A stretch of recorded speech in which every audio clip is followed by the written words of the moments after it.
the designer for the inflatable boards from Nash, and I want to talk to you about some of the features we have on those boards. Goal number one when I was designing those boards was to make them as stiff as possible, because the stiffer the board, the more efficient it is when you paddle. Which means that when you paddle, all your energy is going towards pushing you forward rather than deforming the board. To achieve this, there's a few different things. The first thing was to make board that would withstand more pressure. So we made the board with high pressure rating, which means that you can pump them up to 21 psi. And when you do that, the board is definitely stiffer. But I found out that this was good, but we wanted to go even further. So we worked with new materials. The fusion material was developed for that. This is a material that is 2 layers of PVC infused together. So it's pretty much as stiff as a double layer, except that there's no glue and it's a lot lighter. So you gain stiffness while saving weight at the same time. This was a good improvement, and we get boards that are getting really stiffer, but then we come up with the double stringer. And double stringer is great because if you look at it like you put the same amount of material, of PVC material on top of the board, and if you have a single stringer, you get to a certain rigidity, but by doing double stringer, the same amount of material, it's the same weight, what you have is like the stiffness from the stringer actually spreads to the drop stitch material, and it makes an overall stiffer board because the top skin and the bottom skin extend less thanks to the fact that the stringer actually spread apart on the board. So on our low-end boards like the Nalus and the Lana 10.6, the double stringer, even though the board is a single layer, makes the board a lot stiffer than it would have been with a single stringer. So it makes it the stiffest boards and single layer that you could ever get. So one feature we have on both the glide boards and the Maliko is we have the Hydro Slick edges. And what it does is it ensures a very clean water release on the tail of the board, which means that the surface tension that's natural in the water cannot do its game of moving up the board along a round rail, and instead it's very clean, so you have more efficiency because there's less energy wasted for the water to go up, and instead all the energy you're giving is pushing you forward. So on the Malikos and the glide boards and the Lana 11.6, we have the double density deck pads, and the idea for that is that on all of the surface where you actually climbing up the board or you're on your knees, it's a softer pad, and then where you're standing, it's a pad that's more grippy. And the way the diamond is cut is that there's a vertical edge to the front, which means that you have the most grip when you're actually pushing, and so every single stroke you give in the water is being translated by pushing the board forward, and you have no slippage. The other thing too is, like, if you're not looking where you're standing, you can feel when you're in the right position on the board, because you can feel with your feet that the double density is different right there. DocksLocks system is a patented locking device designed to secure your stand-up paddleboard or surfboard to deter theft. The DocksLocks jaw is constructed of marine-grade stainless steel and a hardened nylon housing. There are two ways to attach a DocksLocks to your board. The most simple way is to attach the DocksLocks jaw to your board's leash plug. Very simply, slide the nylon housing towards the ring at the top, exposing the stainless steel jaws and allowing them to open.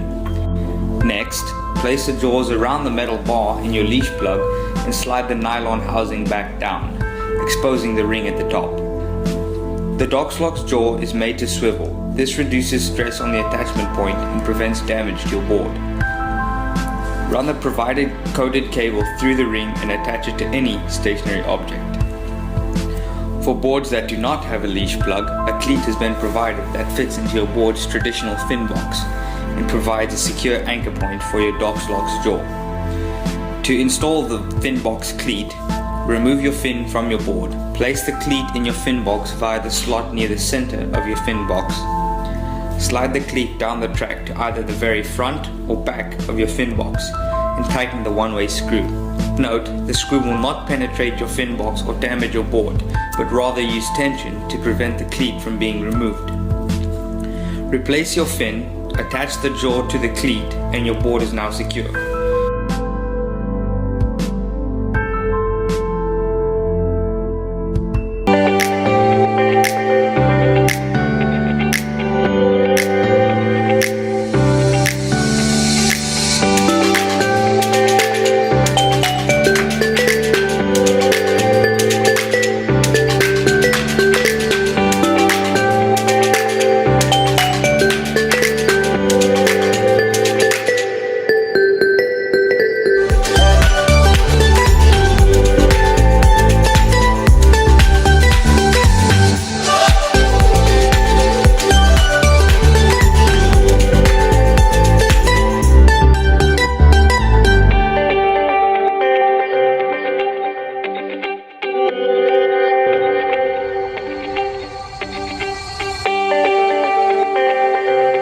this is Josh from StoreYourBoard. Here today with the triple stand-up paddleboard wall rack. Here it is unassembled in front of me, and here it is on the wall. We got two SUPs in it right now, and the third level's open.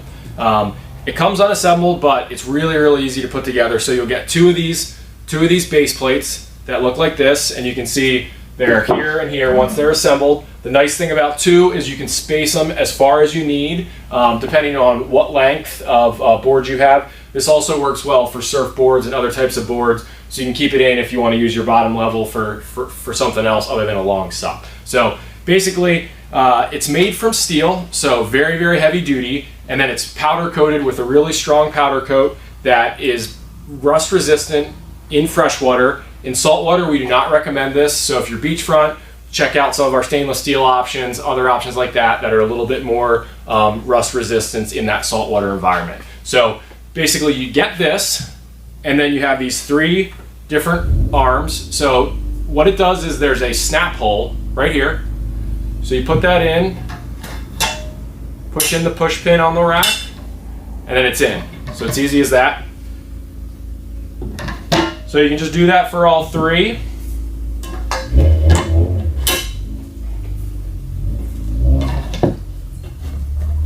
Like that. And then you got your rack. So behind me you can see it fully assembled. When you do mount it, you want to mount it without the arms. It's a lot less weight. It's easier to line up. So like I said, this, especially when you put all your paddleboards on it, you really want to go for the studs. We really encourage that, some strong backing, because each of these paddleboards do weigh quite a bit. So you got this. For the spacing, you have 11 inches between rungs. So that gives you pretty good spacing for a moderate fin and 3-4 inch paddleboard plus a fin. You can kind of see down here we have enough room for in between. If you do have a really thick paddleboard, if you have a big fin, you can put your top board, put the fin up, put the bottom one, put the fin down. So there's a couple different options to use it to really make the most of your space. The arms are 27 inches long, so that handles pretty much all SUPs out there. Even if your SUP in the very middle, if it's 36 inches, whatever, if it hangs out a little bit, it's still going to be fine. This rack's super sturdy. A couple inches out, it's still going to be fine. So this is one of our best-selling racks, the triple stand-up paddleboard wall storage rack. Hi, my name is Chris Dunham. We're down here at the beach today to talk about the INNO Racks INA 446 SUP Locker. It's a product that I've been using for years. It's fantastic, never fails, top quality. I've been a surfer my whole life, stand-up paddler and snowboarder. I've been using INNO products for years, and they're fantastic. So we're going to take you through the product line and see what you think. So the product we're going to be discussing today is the INA 446 SUP Kayak Locker. So what I'm going to do is I'm going to take you through the parts first. So we've just opened the box here. You can see how everything's oriented inside of the box. The first piece we're going to talk about is the ratcheting unit. So this is where you would tension your straps once your boards are engaged. It does have a lock right here. That will connect into the crane unit, which is here. So this is the part that actually goes over your boards and keeps them in place. You can see right there. There is a pack of different size rack adapters. As we're not sure what kind of rack you may be using, you have something that matches all the shapes of common crossbars and factory racking here. You have a complete list of installation instructions here, as well as product contained therein with locks. Last but not least, you have an INNO branded rack pad. So this is what will go on the pads to help protect your boards. Okay, so now we're going to show you how you would install this side, which is the ratchet unit. This also holds true for the crane unit.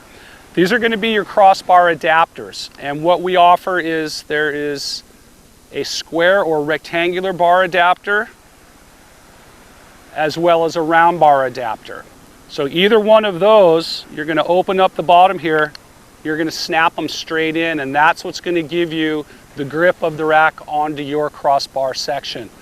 We're going to use, for purposes of this demonstration, a factory rack system, which will not require the use of these. All right, now we're going to go ahead and show you how to install the ratcheting unit onto your factory crossbar. So we're going to go ahead and open up the top here, and it's going to click when it's fully open. You're going to take this lever, you're going to bring it all the way over, and then you can see where the bolt hangs down with this leg that captures it. That drops right out. Then we're going to go ahead and move it over to our rack. We're going to swing this leg wide, then back underneath. Once you get the ratcheting unit lined up on your racks, to go ahead and lock it down and close it, you're going to use this lever here. But a nice thing about this lever is you can actually open it up to get a better angle when you close it. So with the arm extended, you're going to close straight across, bring the arm back in, and then you're going to go ahead and snap your lid shut. It's just that easy. Now we're going to go ahead and attach the crane unit. So just like the ratcheting unit, we're going to go ahead and swing the bottom leg over underneath our rack. Slide the bolt in.